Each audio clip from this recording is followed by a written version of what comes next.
Good evening. On behalf of the KYM, I would like to welcome everyone to the inaugural session in the series Prana as the Life Breath of Sadhana, Textual Foundations Across Traditions. For some of those gathered here, welcome back. Those of you who have joined us during the conference, international conference on Prana and Pranayama that was conducted recently on April 13th and 14th. And for those who are new to the KYM, a special welcome to you who joined us today. Just a few words of introduction to the organization that is the Krishnamacharya Yoga Mandiram conducting the event today. The Krishnamacharya Yoga Mandiram, based in Chennai, was founded in 1976 by Sri T.K.V. Desikachar, son and disciple of Sri T. Krishnamacharya, after whom the organization is named.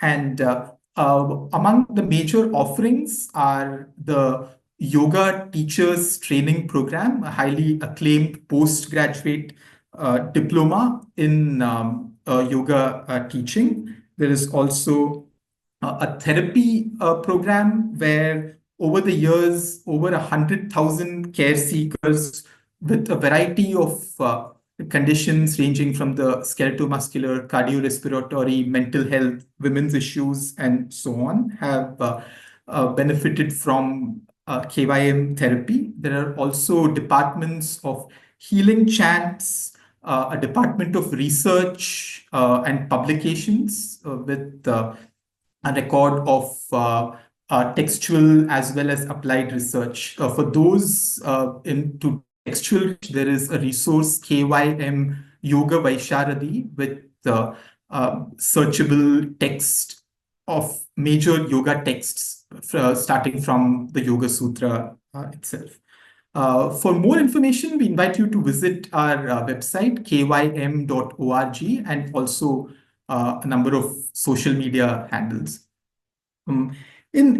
From March this year, the KYM has been conducting a series of events centered on prana and pranayama, which have a very central significance in yoga traditions and in practice, of course.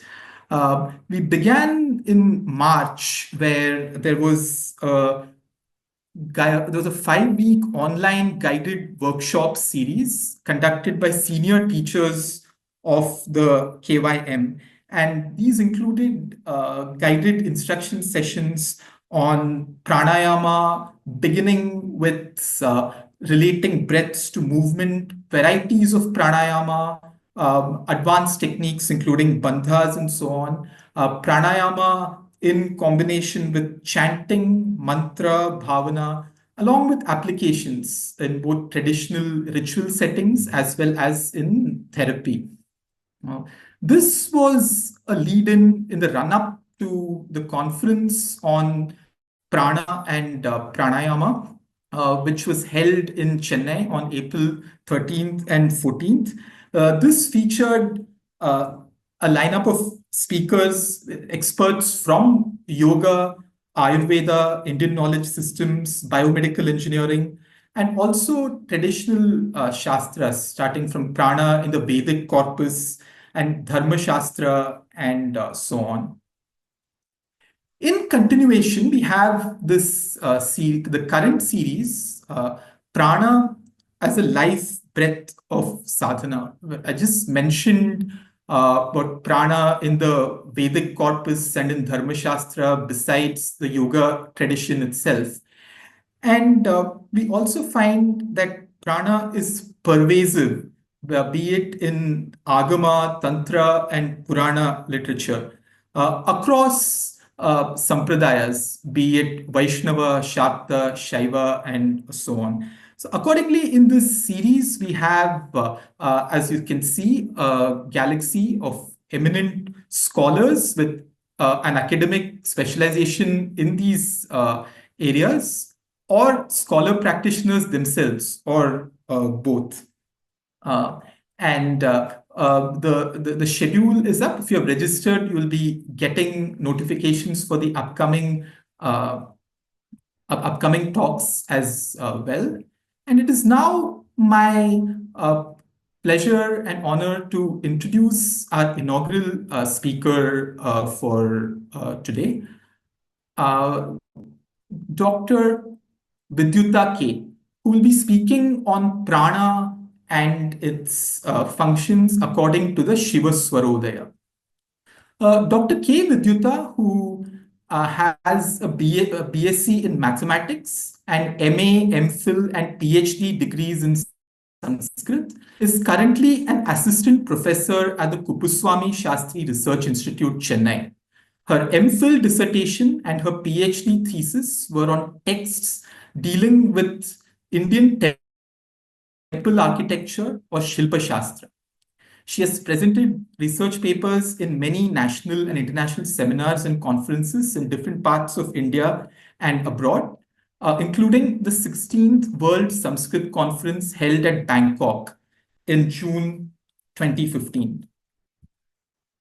She has published articles in leading journals and has also assisted in publications and workshops at the Kupuswamy Shastri Research Institute and has judged various inter-school Sanskrit recitation and drama competitions, besides conducting Sanskrit classes for foreign scholars from Europe and Canada. Her specialization includes Sanskrit literature, yoga, ancient Indian mathematics, and temple architecture.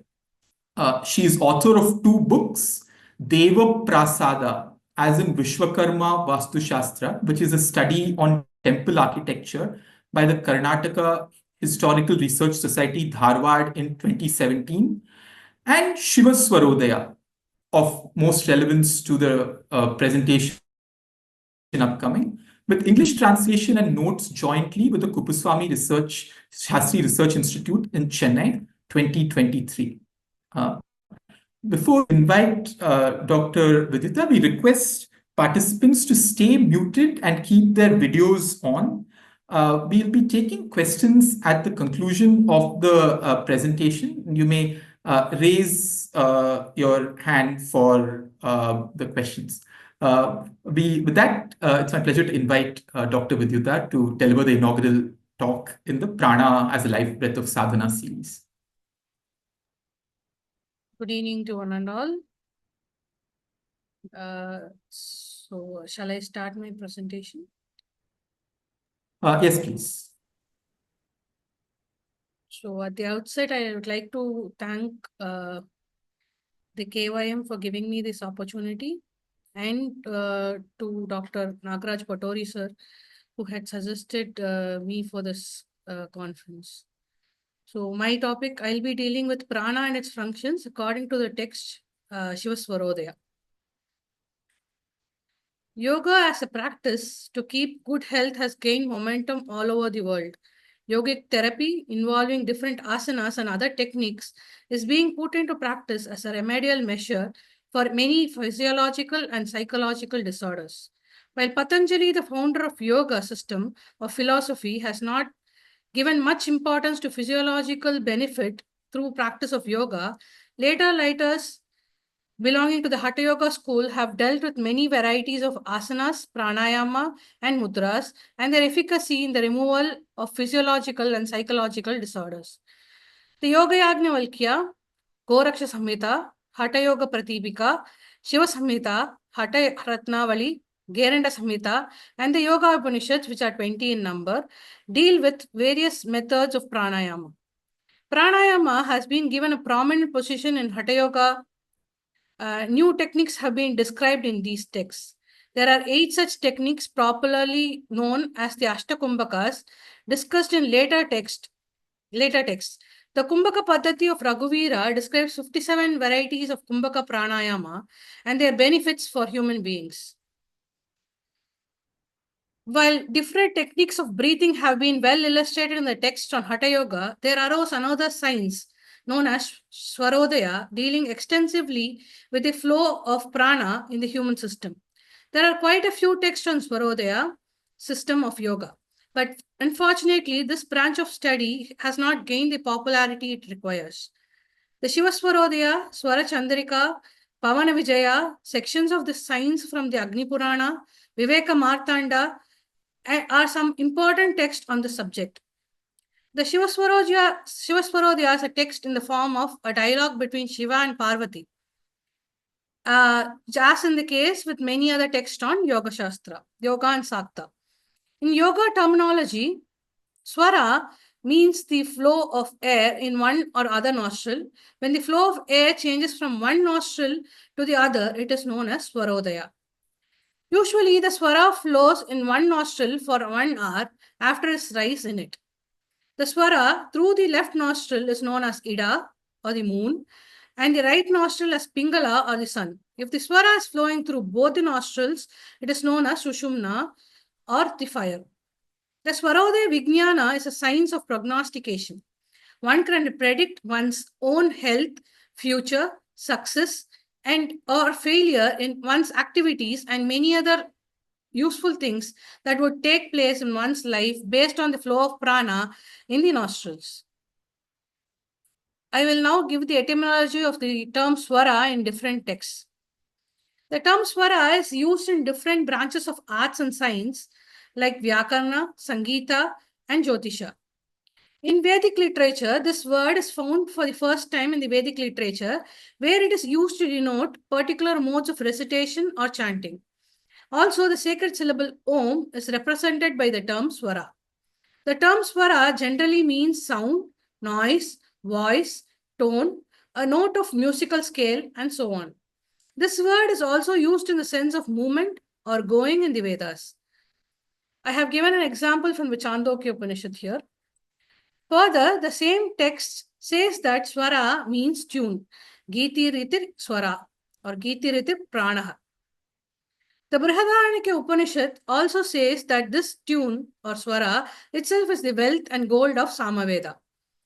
The Chandogya Upanishad asserts the prana or the life force itself is Swara, Prāṇah Swaraha. It is interesting to find that the same text implies the vowels of the Sanskrit alphabets to be Swara. Sarve Swara Goshavanto, etc. Next, the same text equates Swara to the sacred syllable Om and to be imperishable, immortal, and fearless. The Amritabrindi Upanishad, classified as one among the 20 Yoga Upanishads, also opines that the term Swara represents the sacred syllable Om. Interestingly, the commentator Upanishad Brahmendra Yogin says that the term Aswara does not mean the absence of Swara, but it represents the supreme Brahman without attributes. The Brahmabindu Upanishad also opines the same. The Taittiriya Upanishad says Varnaha Swaraha Matra Balam. Shankara in his commentary on this says Tatra Varnaha Akaradihi Swaraha Udatadihi. According to the above interpretation of Shankara, Swara includes the 3 modes of pronouncing a syllable, namely Udata, Anudata, and Swarita. According to the Maitri Upanishad, Swara means sound. The Mahanarayana Upanishad says that Swara is uttered before the commencement of the Vedas, which is well established in the Upanishads, and which is dissolved in the Brahman during contemplation. Here, Swara is said to represent the Pranava Om. It is in this sense that many of the later texts on grammar, phonetics, literature, and others use the term Swara. Moving on to Vyakarna. In the Sanskrit tradition, Panini is said to be the father of Sanskrit grammar. According to him, the vowels A to Au, numbering 13, are called as Swaras. He also uses the word Ach, the Pratyahara, for representing the vowels. Generally, the word Swara is defined as Swayam Rajayante Te Swaraha. These Swaras added with the Pluta result in 22 varieties, and those are further subdivided on the basis of the properties of the accents. According to Shiksha Shastra, the phonetics, Swara means accent, a property possessed exclusively by the vowels and not the consonants. The Swara here are 3, namely Udata, Anudata, and Swarita. These accents or the Swaras are very important in phonetics for affecting the result of a mantra. If a passage or a word is pronounced wrongly, the whole meaning changes. So the mantras must be chanted with the utmost care, as suggested by Taittiriya Samhita, which I have quoted here. This rule is especially applicable to the Vedic passages, states Patanjali in the Mahabhashya, while he stresses the importance of the accent.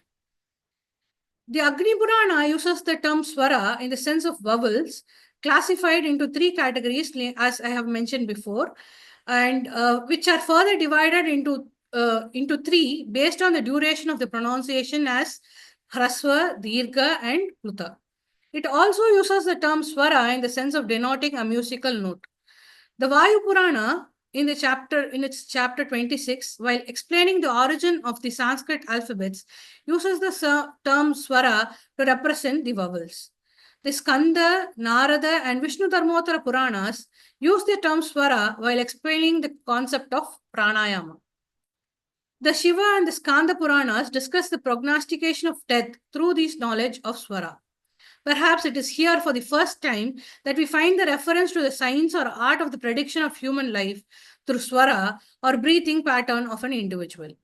The Markandeya Purana discusses the concept of Swara from its 36th chapter to the 40th chapter of the same Purana. The prediction of one's death is determined by observing the Chaya Purusha, that is the characteristic of one's shadow. Later texts like Śivasvarodaya, Swarachintamani, Pavana Vijaya Swarodaya, Narapati Jaya Charcha, and Hatatattva and portions of Viveka Martanda, Hatatattva Kaumudi have elaborated on this aspect. The Narapati Jayacharya Svarodaya of Sri Narapati Kavi is a text on Jyotisha, wherein the author talks in detail about the importance and benefits of following Swara Shastra.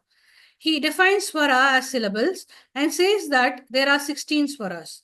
Interestingly, he says the syllables R, R, R, and R are Napumsaka or neuter gender. According to this text, Swara also means the pronunciation of the syllables either for short duration, Hrasva, or for long duration, Dirgha. The other text like Manasollasa or Abhilashata Chintamani of Someshwara also echoes the views of Narapati Jayacharya. Shivatattva Ratnakala of Keladi Basava Bhupala includes Swara Shastra among the 64 arts. However, it does not define or describe the term Swara. Moving on to the concept of Svarodaya. The air is continuously inhaled and exhaled from the time of birth till the end of one's life in this world. If this action ceases, then one would not live in this world. If one observes keenly, one can find that the air does not always flow through both the nostrils. It flows either in the left or the right or for some time and will keep alternating. This flow of air is technically called Swara in yogic terminology. The process of flow of air changing from one nostril to the other is termed as Svarodaya. To find out the flow of Swara in a particular nostril, one has to press one of the nostrils and note if the breathing goes in the other without any obstruction.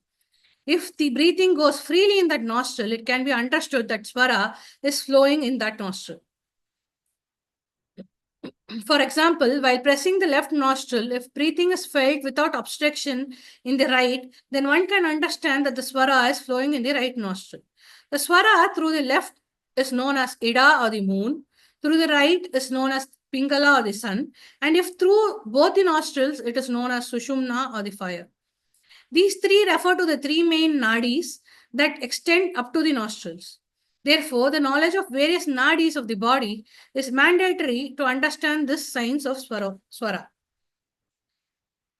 According to Śivasvarodaya, during Shukla Paksha of the 1st, 2nd, 3rd, 7th, 8th, 9th, 13th, 14th, and 15th days, the Swara starts flowing in the left nostril from the time of sunrise and changes to the right nostril after 1 hour. Then it changes to the left after 1 hour. Thus, it changes after each hour. Similarly, on the 4th, 5th, 6th, 10th, 11th, and 12th days of the same fortnight, it starts from the right nostril from the time of sunrise and changes every 2.5 gatikas, which is equivalent to an hour. The same schedule holds good for Krishna Paksha also. So the Śivasvarodaya text says, Adau Chandraha Stite Pakshe Bhaskaro hi Site Tare Pratipatto Dinan Yahu Strini Trini Krito Daya. So in this way, we can observe the change of Swara.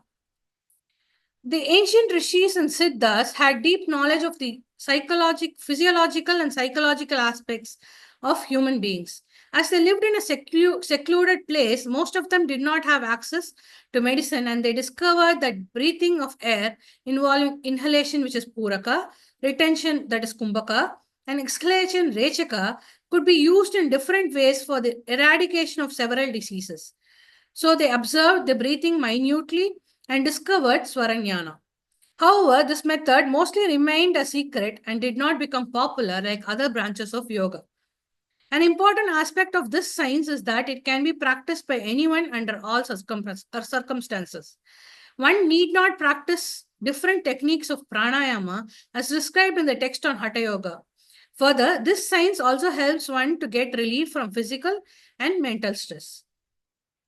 Since I had already told that the knowledge of nadis is required to understand and practice this branch of yoga, we will look into some of the features of the nadis. Nadis are called as Prāṇavahinyah. As explained in the Ayurvedic text, they are conduits or tubular vessels which carry the vital energy throughout the body.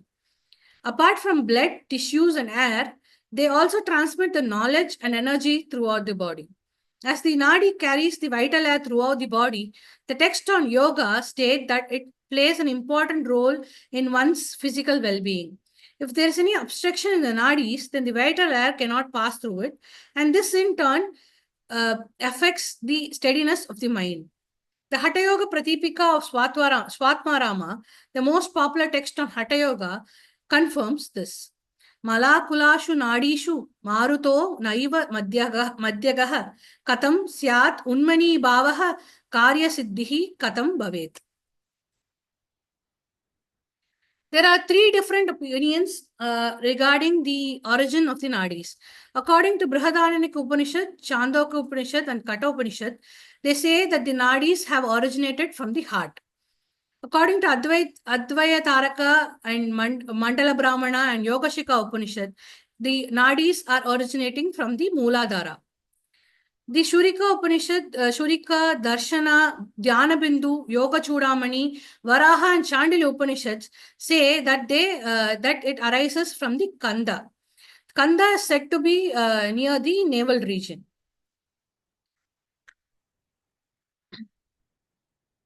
And regarding the number of nadis, the Upanishads and the yogic texts differ in their views.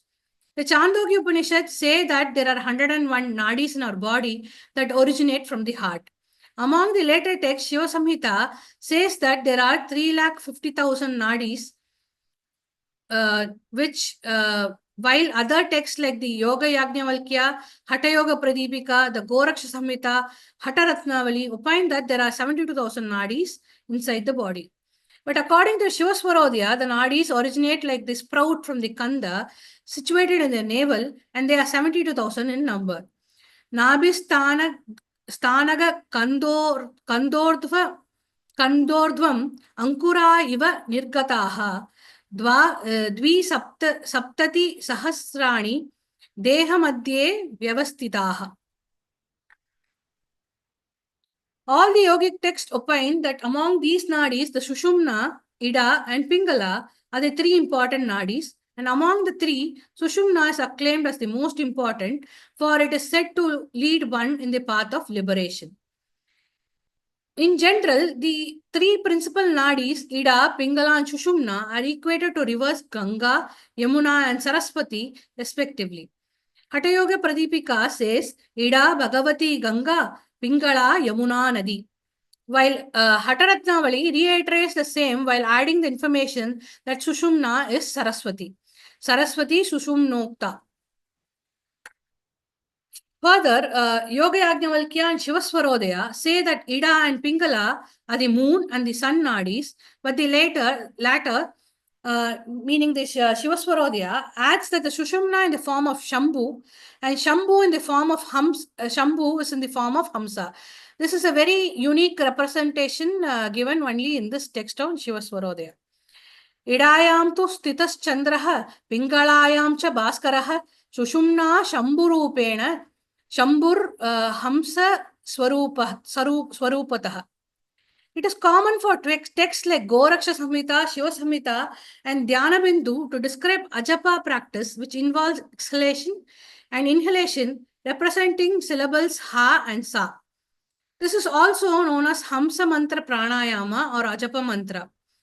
However, the syllables Ha and Sa, representing Shiva and Shakti, is found only in the Śivasvarodaya, which says Hakaro Nirgame Proktaha Sakarena Praveshanam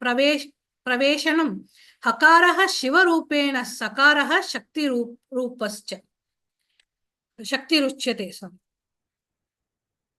There's another unique, another rare representation in the Śivasvarodaya that moon or Ida is a female and sun Pingala is a male, which is not seen in any other popular yogic texts. Now, moving on to the effect of flow of Swara in the Ida.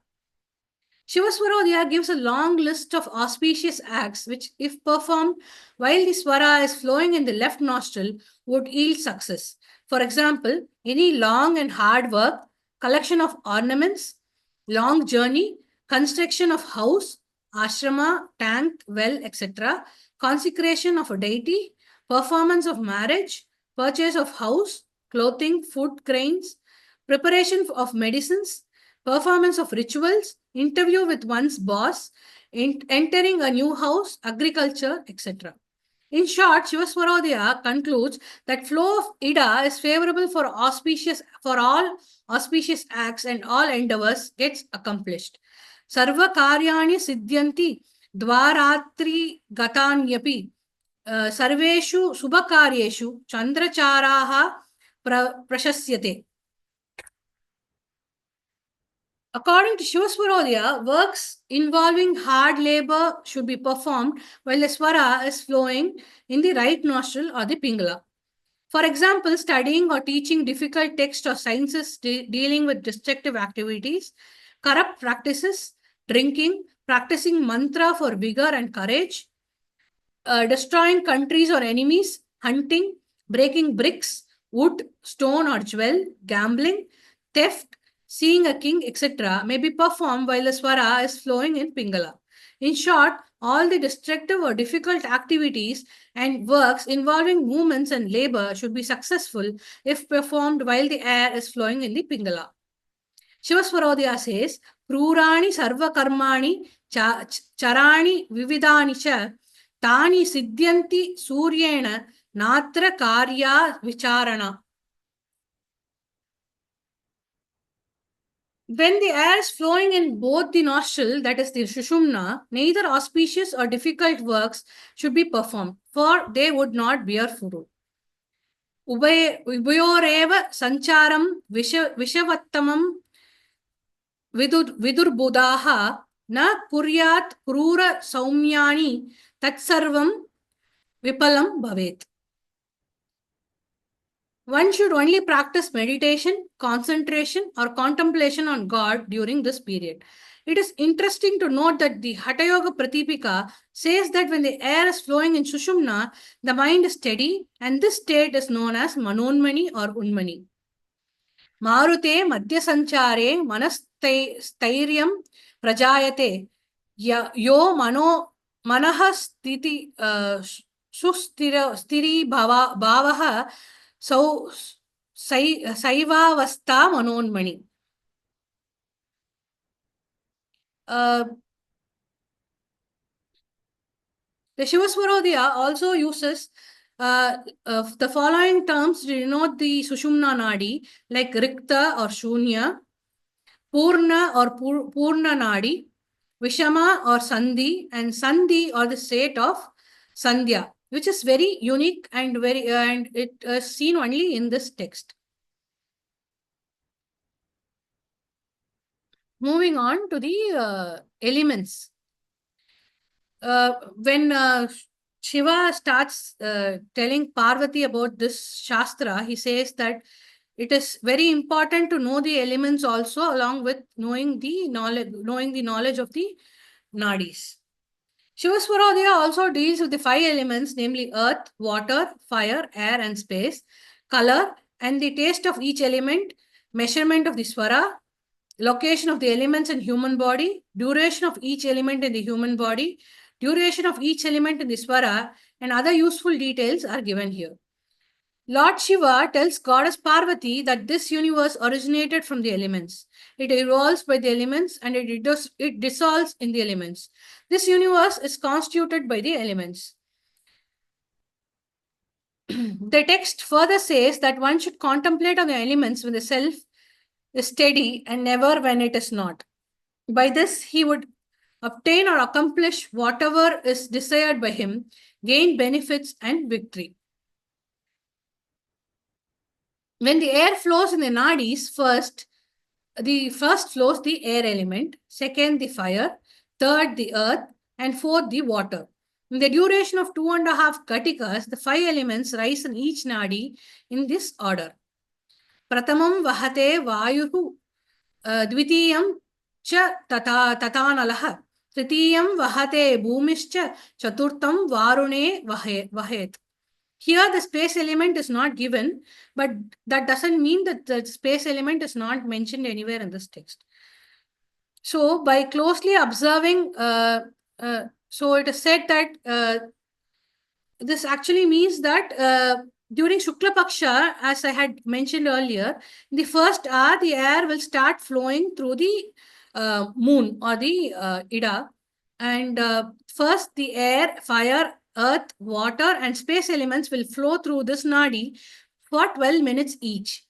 The next hour, the same sequence of elements for same duration will flow in the sun.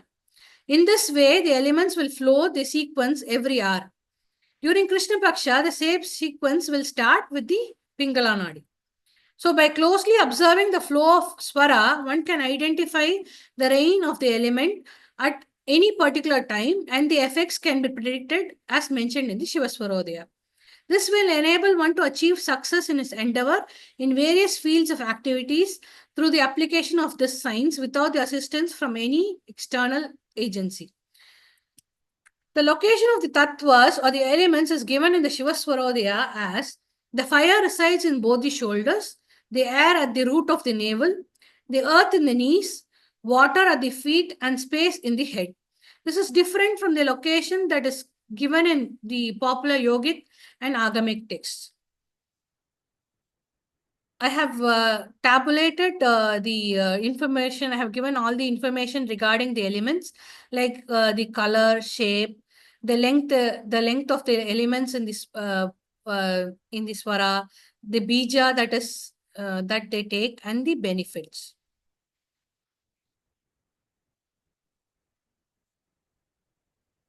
Śivasvarodaya says that though the natural measure of prana is 12 angulas, it measures 18 angulas while eating and vomiting, 24 while moving, 42 while running, 65 during Maitunam, and 100 while sleeping. Gamanetu chaturvimshat netra vedastu davane. Like that it has been given. And then it says that if the length of air is reduced by 1 angula to 10 angulas gradually, it leads to desirelessness, joy ensues. One gets the power to compose poetry, mastery over speech. When it is 10 angulas, when it is 1 angula, it leads to desirelessness, joy, and joy ensues. And then again, like that, when you reduce it by 1 angula, 2 angula, 3 angula, you get these results. Like one gets the power to compose poetry, mastery over speech, viewing objects at a long distance, the ability to fly in space, tremendous speed, obtaining the 8 siddhis, obtains the 9 types of treasures, and one obtains 10 different forms respectively. If the length of the air is reduced by 11 angulas, his body does not have a shadow. So, that is what is given here. Dasame dashamurtischa chaya naikada naika nai sir na ekadeshe bhavet. Sorry. If the length of the prana is reduced by 12 angulas, which can be taken as kevala kumbhaka, one gets the movement of a swan. He drinks the nectar like Ganga water. When the body is filled with prana to the tip of the fingernails, the yogin does not require food for sustenance. Thus, Śivasvarodaya says that the regulation of prana sorry. Thus, Śivasvarodaya says that the regulation of prana can only be obtained from instructions of the Guru and not by mere knowledge obtained from millions of scriptural texts. Now we'll see the predictions that how to predict the outcome using Svarodaya. Since the Svarodaya Vijnana is a science of prognostication, one can predict the outcome of one's action by just observing the flow of Svara. Using this method, one can predict victory in battle and success in all endeavors. For example, Śivasvarodaya says that he who yields the weapon, releases it and throws it by that hand corresponding to the side according to the flow of air would always gain victory in battle. Jivena shastram bandiyat jivenaiva vikasayet Jivena prakshipet shastram yuddhe jayati sarvada. Śivasvarodaya also says that if the air is flowing in a particular nadi in the body along with its presiding deity and in the prescribed direction, then there will be success in all actions. Further, the flow of air in left or Ida nadi certainly gives victory in battle. The flow of air in Pingala will yield victory to the opponent, and the flow of air in Sushumna indicates that there would be trouble caused by the enemies. Śivasvarodaya gives a method to determine the flow of air when one has failed to observe it when a question is asked. This text talks about a messenger asking question or somebody coming and asking question, and one should observe the flow of Svara in your body, and accordingly you can predict what the outcome would be. So there will be lots of instances of questions being asked in this text. So the text says that with a stable mind, one should drop a flower from his hand. The side in which the flower falls determines the nadi in which the air is flowing. For example, that is left side, if the flower falls on the left side is Ida.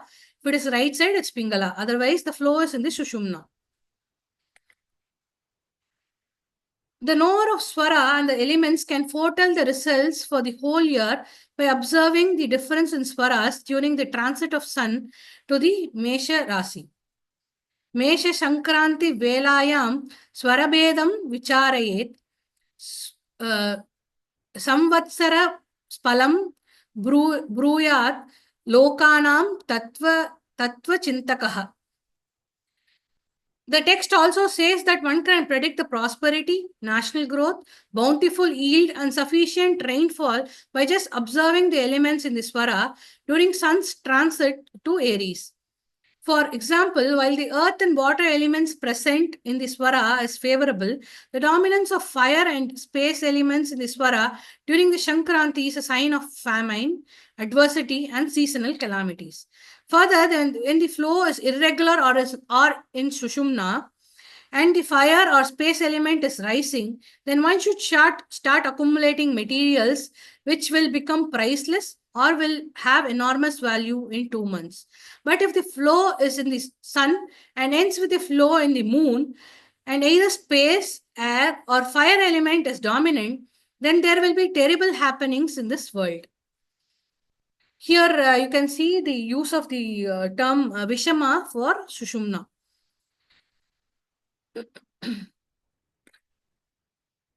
Same way you can predict the diseases also. The prediction of diseases is given in this text in relation to the questions asked by a messenger who is inquiring about the afflicted. Survival, cure, and affliction of the disease is thus predicted by observing the flow of air in the messenger and the afflicted person. For instance, if the air is flowing in the pingala of a person and in the left for the messenger, when he questions the farmer who is sick, then the farmer would die even if Maheshwara is his protector. Tadapi mriyate rogi yadi trata Maheshwaraha.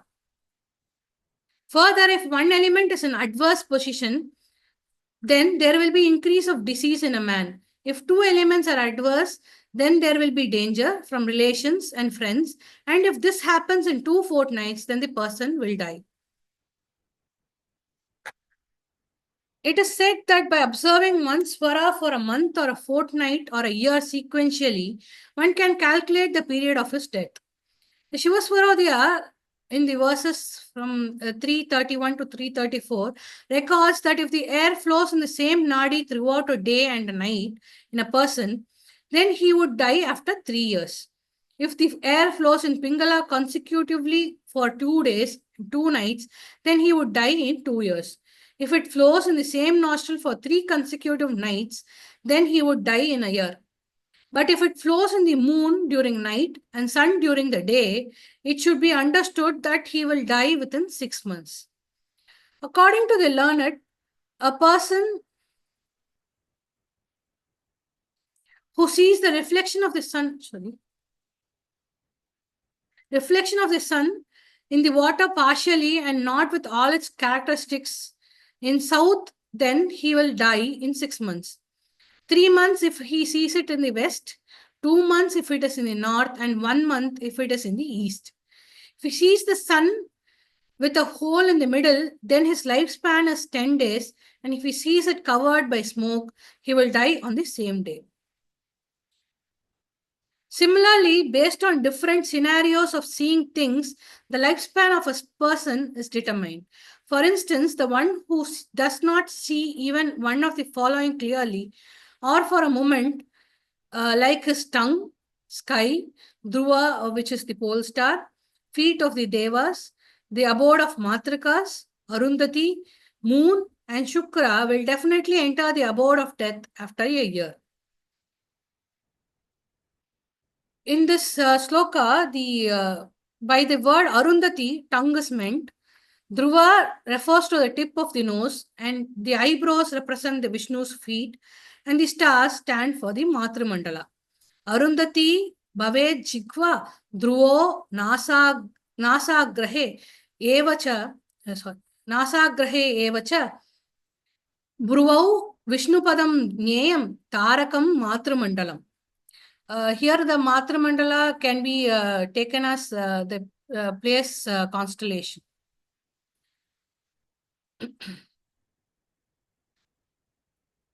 After saying all these things, Śivasvarodaya also talks about the Chaya Purusha Lakshana, which is a method to predict death as expounded by the Shaivagamas. Resorting to solitude in an uninhabited place, standing in the opposite direction to the sun, one should concentrate on one's shadow in his throat. Then one could see at the space and utter the mantra Hrim Parabrahmane Namaha 108 times and visualize Lord Shiva, who resembles the pure crystal and holds many forms. One would, after 6 months of practice, become the Lord of all terrestrial beings. Continuing it for 2 years, he would himself be the creator, the destroyer, and the Lord.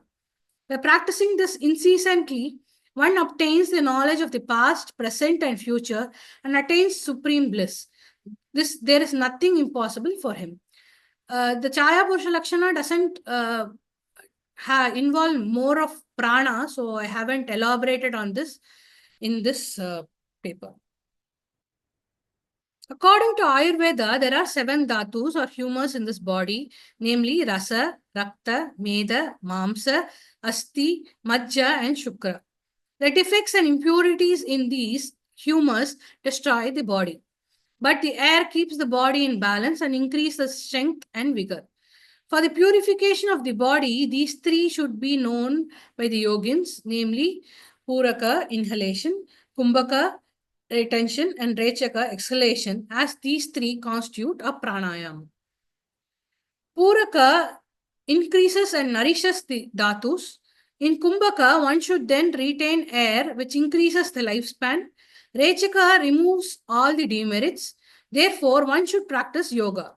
Then one should remain as if in the battle, firm and steadfast, and thereby prevent death. Purakaha kurute vriddhim dhatu samyam tataivacha. Kumbhake stambanam kuryat jiva raksha vivardhanam. Rechako harate papam kuryat yogapadam prajet.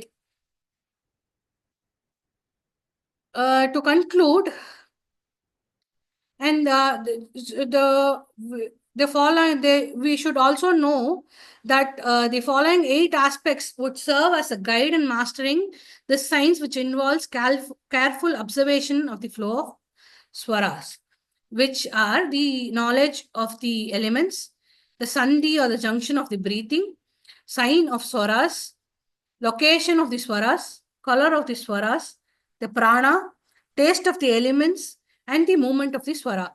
Methods of changing swara from one nostril to another voluntarily have also been discussed in this branch of yoga. It enables one to act according to the situation and lead a healthy life and to gain success in one's endeavors. There is no restriction of time, place, etc. for practicing this, unlike many of the practices described in the text on Hatha Yoga. Na titir na nakshatram, na varo graha devata, na cha vishtir vyatipato vaidrityat tataivacha. To conclude, even goddess Lakshmi or wealth remains at the feet of the one who has the knowledge of the Swara science. Wherever he goes, there will always be happiness for him. Even millions of herbal mixtures are not equal to the one who knows the 3 nadis and the 5 elements. Swaranyanam nare yatra Lakshmihi padatale bhavet.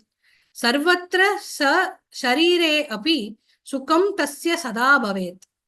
Naditrayam vijanati tatvanyanam tataivacha naivatena bhavet tulyam lakshakoti rasayanam. Thank you. Thank you, Dr. Vidyuta ji. While we thank Dr. Vidyuta K for this overview of Swara from such an encyclopedic, multidisciplinary perspective, starting from the Upanishads, spanning through Shiksha and Vyakarana, and leading all the way to health and longevity. Before moving on to questions, we have a request to all participants to join us in a group picture with our invited guest speaker. If you could, if you're comfortable, you could switch on your video and we can have a group picture.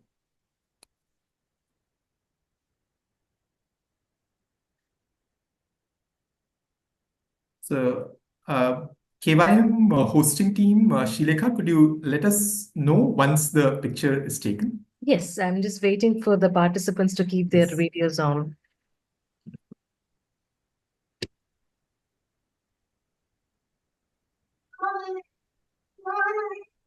And in the meantime, you may collect any questions that you may have. And once the picture is taken, we can raise our hands and take a few questions. Thank you very much. You've taken the photograph, the Wonderful. screenshot.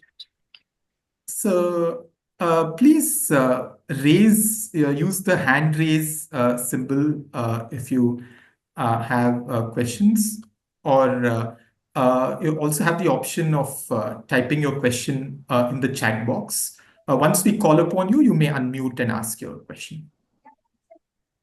Himanshu Pota ji, please unmute and ask your question, please.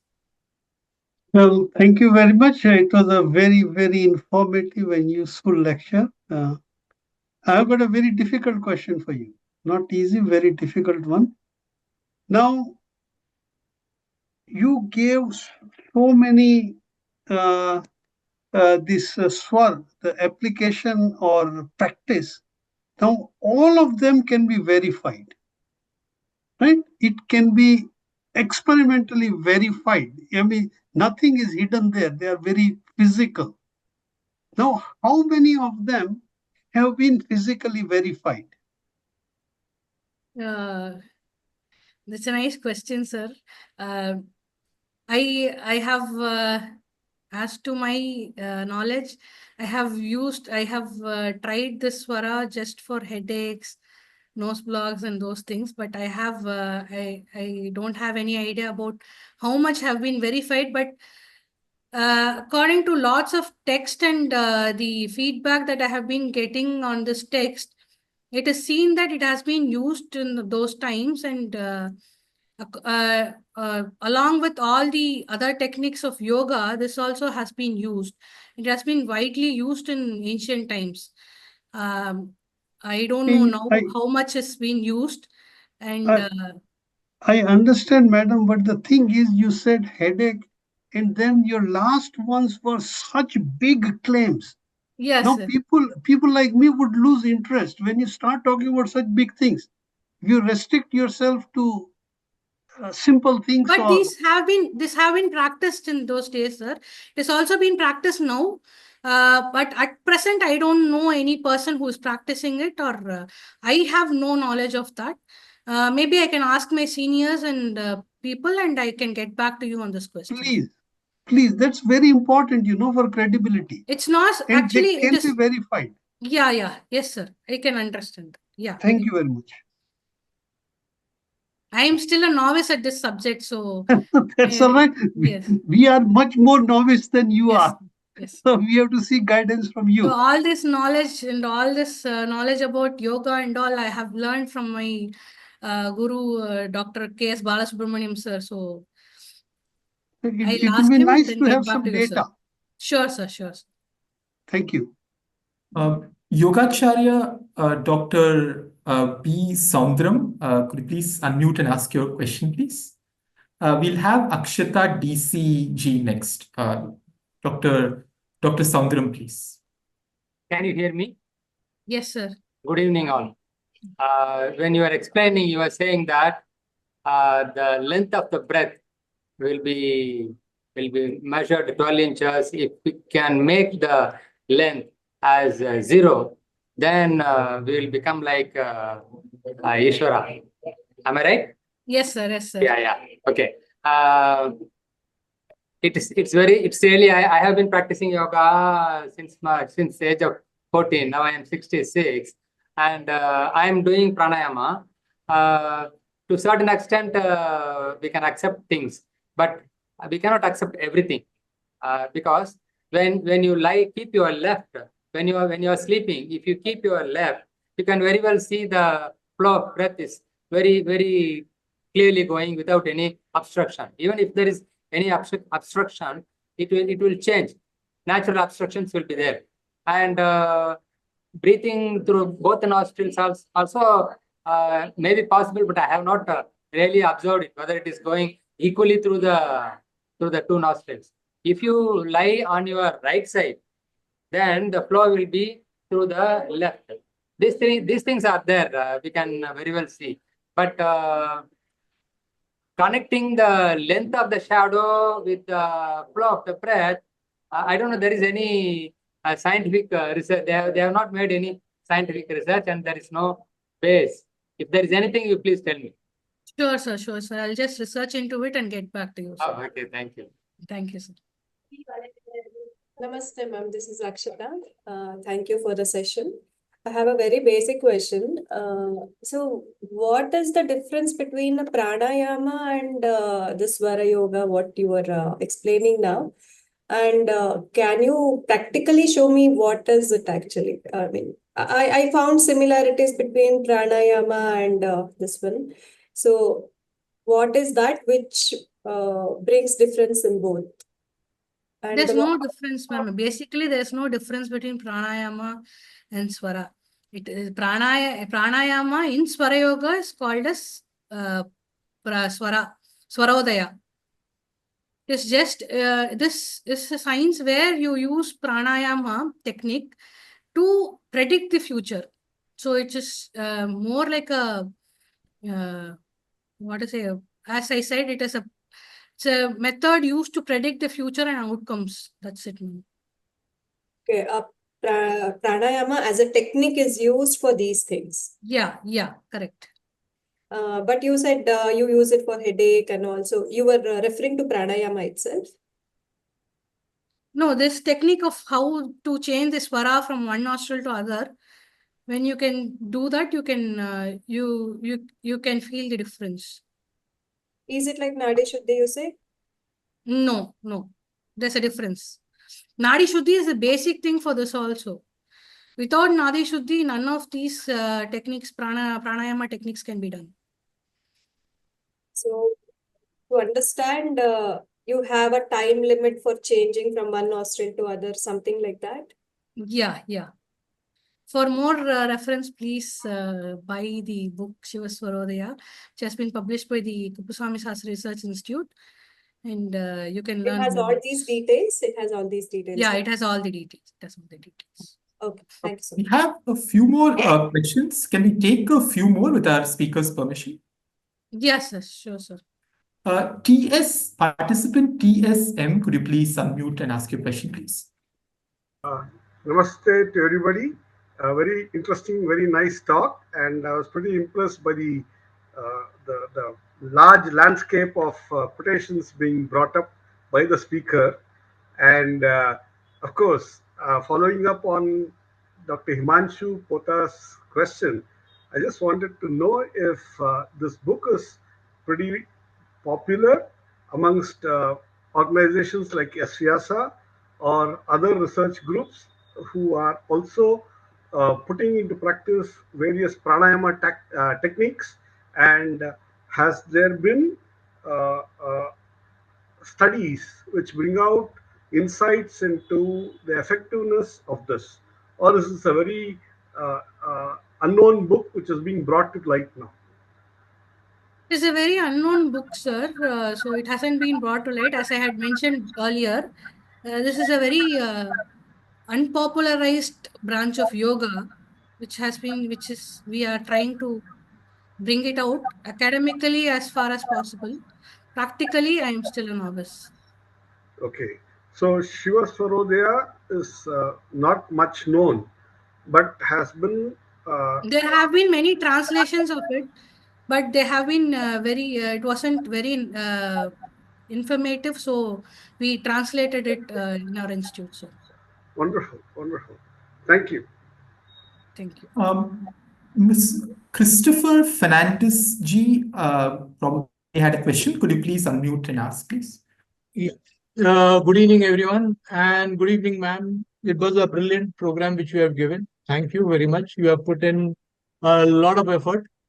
But as Mr. Himanshu said, there are certain queries to be cleared up. Now, regarding this Śivasvarodaya, just mind my language, this pronunciation of Sanskrit, I'm not that great. But I have seen there is a lot of flaw in understanding these concepts. Like they said, and I was reading here, the breathing happens in Ida and Pingala. Yes, it's true, the breathing happens in Ida and Pingala in the initial stage.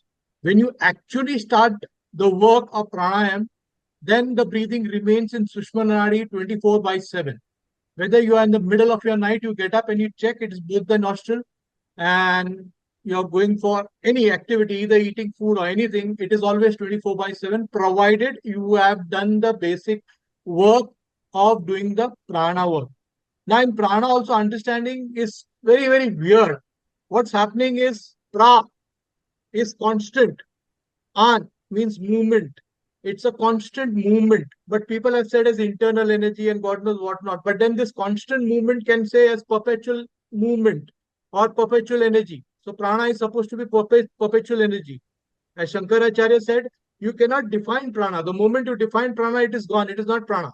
So the eyes which sees, the ears which hears, the nose which smell, basically these are all different aspects of prana. Now to understand this prana, we need to delve more deeper into these texts.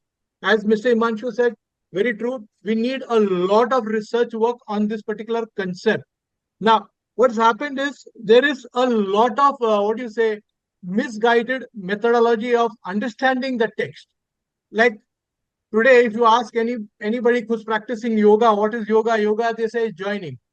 But then the book, Patanjali Yoga Sutra book 1, verse 2, says straight away, it is Chitta Vritti Nirodha. It is cessation of mind.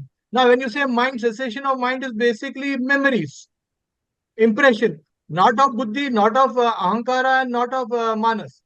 So it's basically cessation of those areas. So that way, I'm sorry to interrupt, Christopher. Thank you for your observation. If you could move to a question related to the text covered today, just in the interest of time. Thank you for the observation. If you have a question for the speaker, could you please ask the same? Okay. Now, I have a question based on this only, Sushmana Nadi. Now, what happens only, is there any text, any particular book mentioning more deeper and vital when you start working on the Sushmana Nadi, and then when you activate within the Sushmana Nadi, there is a Vajra Nadi, Sitri Nadi, and Brahma Nadi. So, is there any references pertaining to that? That is my question. Sir, I think I should call upon my sir, Balasubramanian sir, to answer this question for you, sir. I'm still a novice at this subject, so. Okay, sure. I understand. If he can answer that for you, it would be nice, sir. Thank you.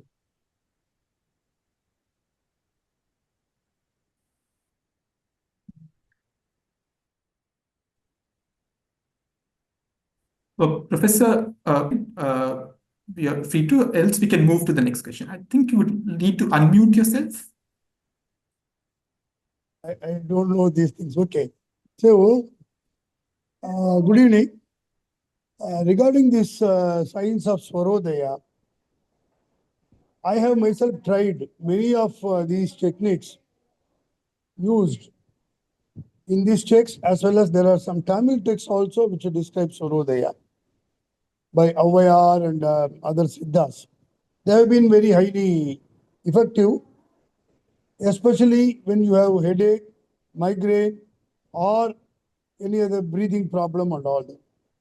Regarding the flow of prana in the Sushumna, it is not as if every time you get up from the sleep, the breathing is in the Sushumna or by both the nostrils. I have observed myself, I have been meditating for more than 45 years and not just 5 minutes, 10 minutes, every day 2 to 3 hours and group meditation and all that. While you are deep in meditation, then the flow of prana is neither in the left nor in the right. But when the mind is steady, it need not be in meditation. The learned person said, who spoke before me, he is able to feel it means he is keeping his mind quiet and calm. Therefore, he is able to feel the prana in the Sushumna. Not everybody can feel it. What happens when the mind is very quiet and calm, then the flow of Sushumna, anybody can feel, which is practical. This whole Svarodaya is highly practical. Okay. Very simply, you can change also. So it is practical in the sense that supposing I come to meet you, our resonance should be equal. Otherwise, if I do not resonate with you, my meeting with you will not get fructified. Therefore, if your breathing is on the left, myself should also be on the left. So this is very practical. This is one thing. Regarding the Nadi Chitrini and all, some Hatha Yoga texts do talk about it, Vajra Nadi also, but some of the texts, popular texts, say Brahma Nadi, as mentioned, it is synonym of Sushumna. Brahma Nadi means Sushumna. Hatha Yoga Pradipika, you can refer to it. Brahma Nadi means Sushumna also. There are many other things which Dr. Vidyuta didn't say, but of course it's a different subject. Let's thank Dr. Balasubramanian. We request participants to send their questions to webinar@kym.org. If you would have follow-up questions, we might have time for just one question. We request that the question be related to the textual material covered today. I see that participant Sunil KG has their hand raised. If your question is about the textual material covered today, could you please unmute and ask your question? Yes, thank you, sir. And thank you, madam, for the insightful lecture. So my question was brief. You mentioned Chaya Siddhi in the textual material covered today. So I just wanted some more elaboration on how exactly is it connected with prana, and there's some mention of Chaya Siddhi in the Tantras and the Puranas. So just my single question is, that's my question. Thank you.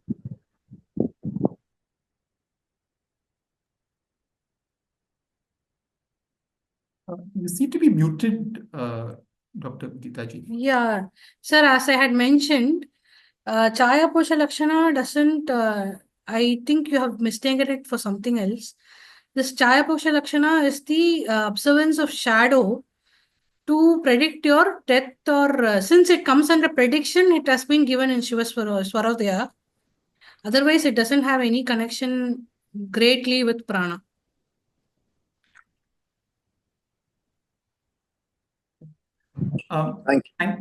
Thank you for your question, Sunilji. And I take this opportunity to once again thank our speaker, Dr. Vidyuta K, for bringing to greater light this textual contribution in the textual space in terms of a new clear translation of the Śivasvarodaya, and for starting a conversation which, thanks to the audience today, has also moved into the territory of more empirical investigation and practical implications and so on, which was given a clear theoretical foundation by grounding in the entire Shastra space by our speaker.